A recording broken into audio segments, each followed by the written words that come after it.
Tastes like a hot dog. And then here's my twist. Oh my gosh. Inspired by the Nacho Doritos. If you guys could smell this, and taste division, you guys would be like 100% Team David. And now if I crunch it. Oh. Mm-hmm. Yeah? This is good.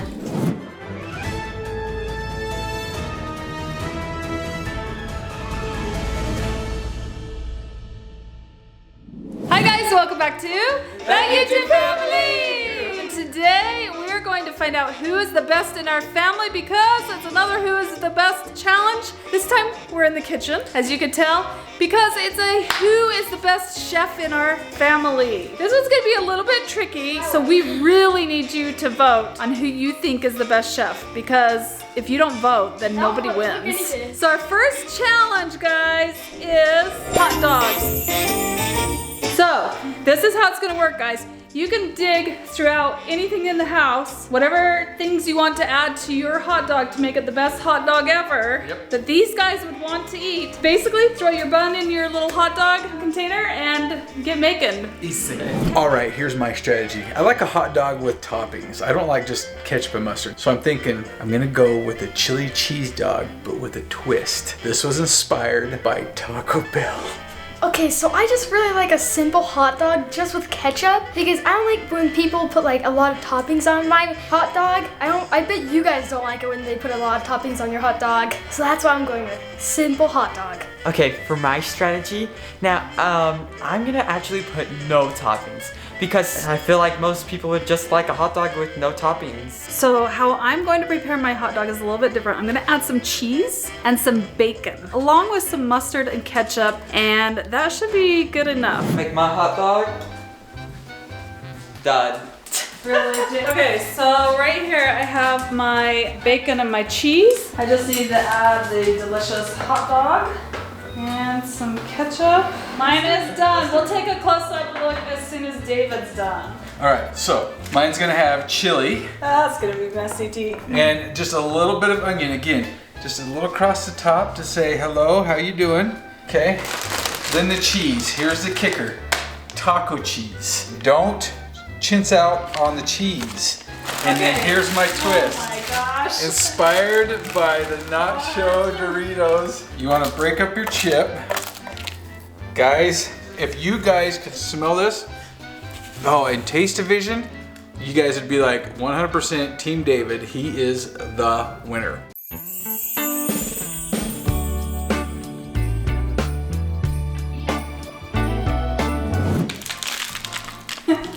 Everything dropped.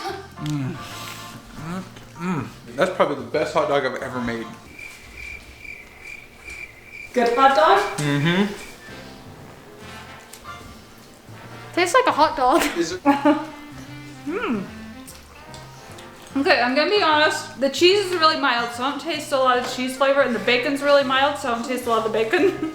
It's got a good crunch to it in your hot dog. I like it, I do. I think I'll make my hot dogs like this. Okay, we are back with the next challenge, guys. As you can tell, we're going to be making s'mores. You can add whatever toppings you can find in the house to your s'mores. So go ahead and get fancy and make a gourmet s'mores. For this challenge, I'm gonna make the chocolate s'more. So I'm gonna put chocolate in the marshmallow, chocolate on both sides of the marshmallow, so like on top and bottom, and just call it a chocolate s'more. Okay, I have thought about how I want to make my gourmet s'mores, and I'm going to add one of my favorite toppings that goes on ice cream normally, but I'm going to use it on my s'mores, and that is caramel. It'll add some caramel flavor to that yummy chocolatey marshmallowy gooiness. Okay, so my entire strategy is whipped cream and chocolate. I'm gonna make the s'more like you do. Normally you got your chocolate, you got your marshmallow, and you got your graham, but I'm not putting the chocolate on the inside. My chocolate's gonna be on the outside. So it's gonna be a marshmallow graham dipped in chocolate, and then I wanna find some like some sweet and sour candy and crush it all up, and then you crunch that on the outside of it. So it's like, it's got a shell of sweet and sour. You guys will love this. Okay, so Jacob has already stuffed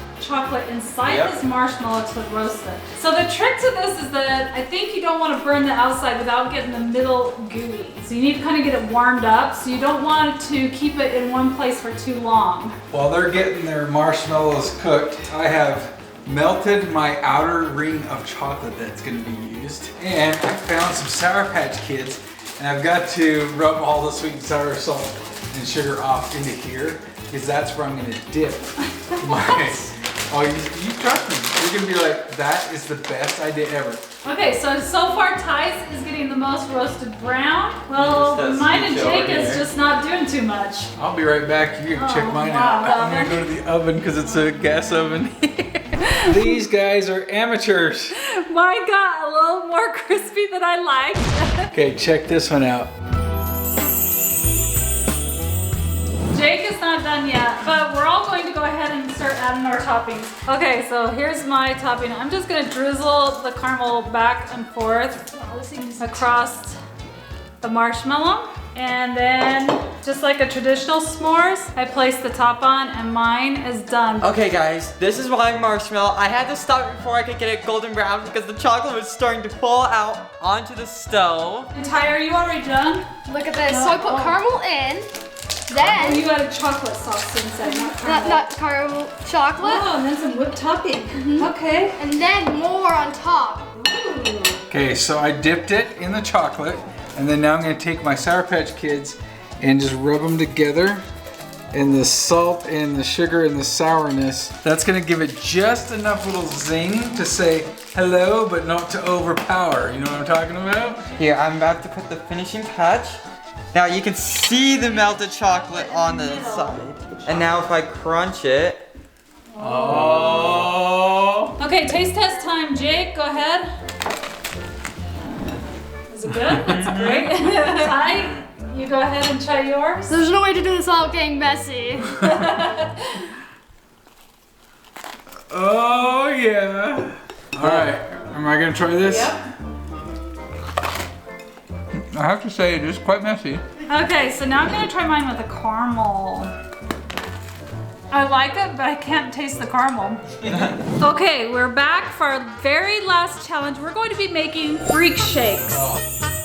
What you do with this is you first off have to make a milkshake. So we're just gonna take our ice cream and add some milk to it, blend it up, and that will be the base of our shake. Now, if you want to add other things into your shake, you can do that. If you want to add ice cream on top of your shake, you can do that. We also have a whole bunch of items that I placed over here in the kitchen that you're free to use, as well as anything else that you can find in the house. You can use anything that you can find, so get creative. I want to see the most creative freak shake. After you put your milkshake in, you're going to want to top it with lots of like cookies or candy bars or candy. Anything that you can imagine can go on the top of a freak shake. Okay, so my idea for my freak shake is I want to do a vanilla milkshake with Oreos crumbled and mixed into it. And then I'm going to add a scoop of vanilla ice cream on top and then stick a Kit Kat candy bar inside of it. Drizzle some caramel and some chocolate on top of it, and I might add a couple other little candies and a straw. Okay, so I'm gonna make my freak shake like out of fruit, so there'll be fruit on the top of the freak shake. Freak shake. Never made one before in my life. So I really kind of have no idea. Going out into uncharted territory here. So I'm gonna do a healthy, not so healthy freak shake. So I'm gonna make the base, kind of cut it in half. One side will be a little bit healthy, a little bit being the key word, and the other side being not so healthy. Okay guys, for this freak shake, I'm gonna first use chocolate ice cream and then use something chocolatey and put it in so that then you have chocolate ice cream with like kind of chocolate chips in it. And then for the rest of the shake, I have no idea what I'm gonna do. I'm gonna put maybe some hard chocolate shell, maybe some whipped cream, yeah. Throw some blueberries on the top. Oh, whole grapes with the stem inside. Look at you. And a pepper. Okay, so I did bananas and blueberries, and I put the orange just on the rim. So that's the healthy side. The not so healthy side, I'm doing these little chocolate hazelnut cracker, and then I'm gonna sprinkle it with the Mad Scientist mini chews. Quick update on mine. I crumbled some Oreos in a bowl, and I'm just going to mix them into my base of my milkshake. And then last thing, whipped cream. Look at this. Let's do a top-down look of it. That looks delicious. Okay, for the top of mine, now that I've got the Oreos in there, it's looking pretty good. I'm going to add one whole Kit Kat bar, so 4 sections. And then I think I'm gonna crumble a few more Oreos up over the top. And then I am going to add some caramel and some chocolate to the top of mine. Okay, comment down below, hashtag Team David, which one you think is the best. Okay, is it the healthy, not so healthy? Is it the super messy and kind of freaky? Is it the chocolatey chocolate? Or is it the fruity mix? Taste test time. Freezing those straws. There. Oh, I hit the crunchiness of the, whatever those crunchy things were, the creaminess of the whipped topping, the healthiness of the banana.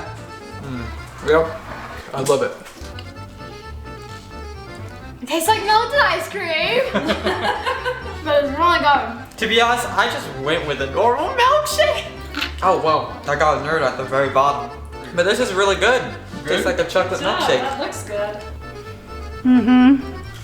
Yeah? This is good. Alrighty guys, that is who is the best chef in our family. Now this is gonna go to determine the overall best person in our family. So make sure you vote. Who do you think is the best chef based on what you saw? Their cooking talents and their decorating talents and taste from what you can tell. That's it for today. Thank you so much for watching. We'll see you next time. Bye!